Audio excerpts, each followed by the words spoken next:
Alright, hello everybody. Hope you all having a blessed day. Today we are going to be doing another walkthrough of a small studio. Not as small as the last one on my channel because I have actually upgraded comparing the size. So for this size of this apartment that we're going to be looking over, it's going to be 357 square feet. Compared to the last one, which was 288 square feet, this one is a little bit bigger. You're gonna have a full-size kitchen. Well, yeah, I guess you could say a full-size kitchen. You're gonna have a larger bathroom and a closet that you can actually walk in. So without wasting too much time, let's just go ahead and pull that up and we'll start with the walkthrough. Again, this is gonna be still small, but it's definitely very spacious if you know how to lay out your room in a way that doesn't seem so crammed, making sure that you don't put everything too close together. Like I've kind of spread it out to what looks good, for my opinion at least. As soon as you walk in, you have the kitchen on your right side. Walking over to the kitchen right here, you're gonna see big old window right there. It really helps when you're trying to save electricity and it's sunny outside. You have that window coming in right there to light it up. We have a actual counter space. We have a 4-top burning stove, which is very cool. I think that's a lot better. This is super neat too. We have a bar top kind of right here, like a bar stool area that you can also use for seating. You walk over to the bathroom. Again, the last bathroom that was in the last studio that we did was very small. So this one you actually have some space. You have the toilet that's not going to be right next to the shower, which does make it seem crowded, I've noticed, in layouts that do that. You have a nice big wall to hang up things. My tip would be, if you do have mirrors or if you have posters or pictures, don't make it so cluttered. Try to space it out, use the whole wall, and also if you can, try to hang up stuff a little bit higher. It's gonna make the ceiling seem higher compared to if you're hanging stuff that's more so in the middle of the wall space. If you raise it up a couple feet or so, that's going to make it seem, a little bit taller than whatever an average ceiling height might be. I don't know. I would be guessing 9 feet, 10 feet. I don't know how tall a ceiling normally is.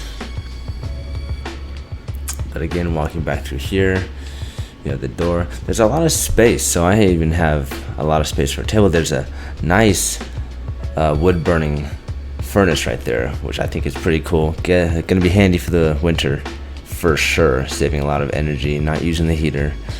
This is probably the #1 sell that people might be looking for.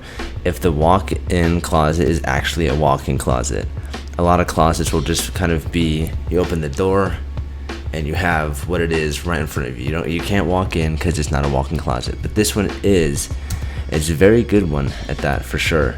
You can definitely store all your clothes. You have storage space. You even have space for furniture, even if you want to. So that's really cool as well.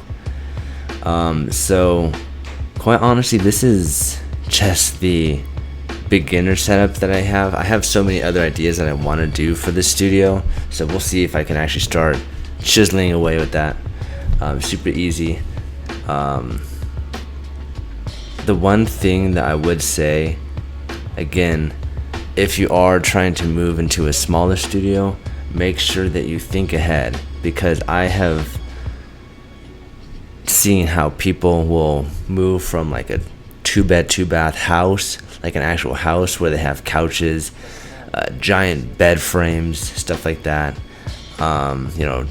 Kitchen dining room sets where they have like a giant table and 4 chairs, and they'll move to a smaller apartment or a smaller studio, and everything is just so crammed, but they try to make it work because it's their stuff.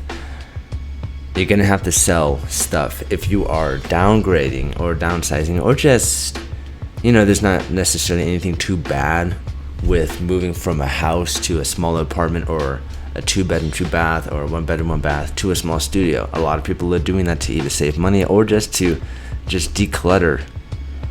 If you declutter your rooms, I personally think that it's a huge relief to not have so much stuff that takes up space. I can actually still probably declutter a little bit more of my stuff if we're being completely honest.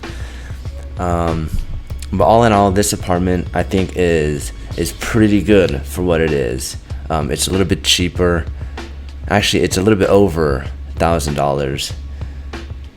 But all things considered, with what you're getting, you have an actual kitchen, you have a walk-in closet, you have a bathroom that doesn't seem so crammed, and you have a decently sized room as your living area, as the main room studio area that you have for that. Closet space fits basically everything that you might need in a closet, so you're not really cramming stuff or trying to figure out. Oh, also, get yourself a bed frame lift. Not anything that has too crazy, like a solid wood one. Avoid those. I got myself a cheap Walmart one that just has storage space right underneath it that I can put boxes, laundry baskets, whatever I might need in there. That's going to really save you piling stuff up in a corner, possibly somewhere, or taking up stuff in the closet area that you could be using for other stuff, because then you can just slide it underneath the bed. And basically that's the stuff that I would probably get rid of, or just I don't use on a weekly basis. So that's pretty good. I think I'll be staying here, enjoying this one. If you like this one, we'll see if I do any others in the future. But besides from that, again, have a good day, all right? And I hope you enjoy this video. All right.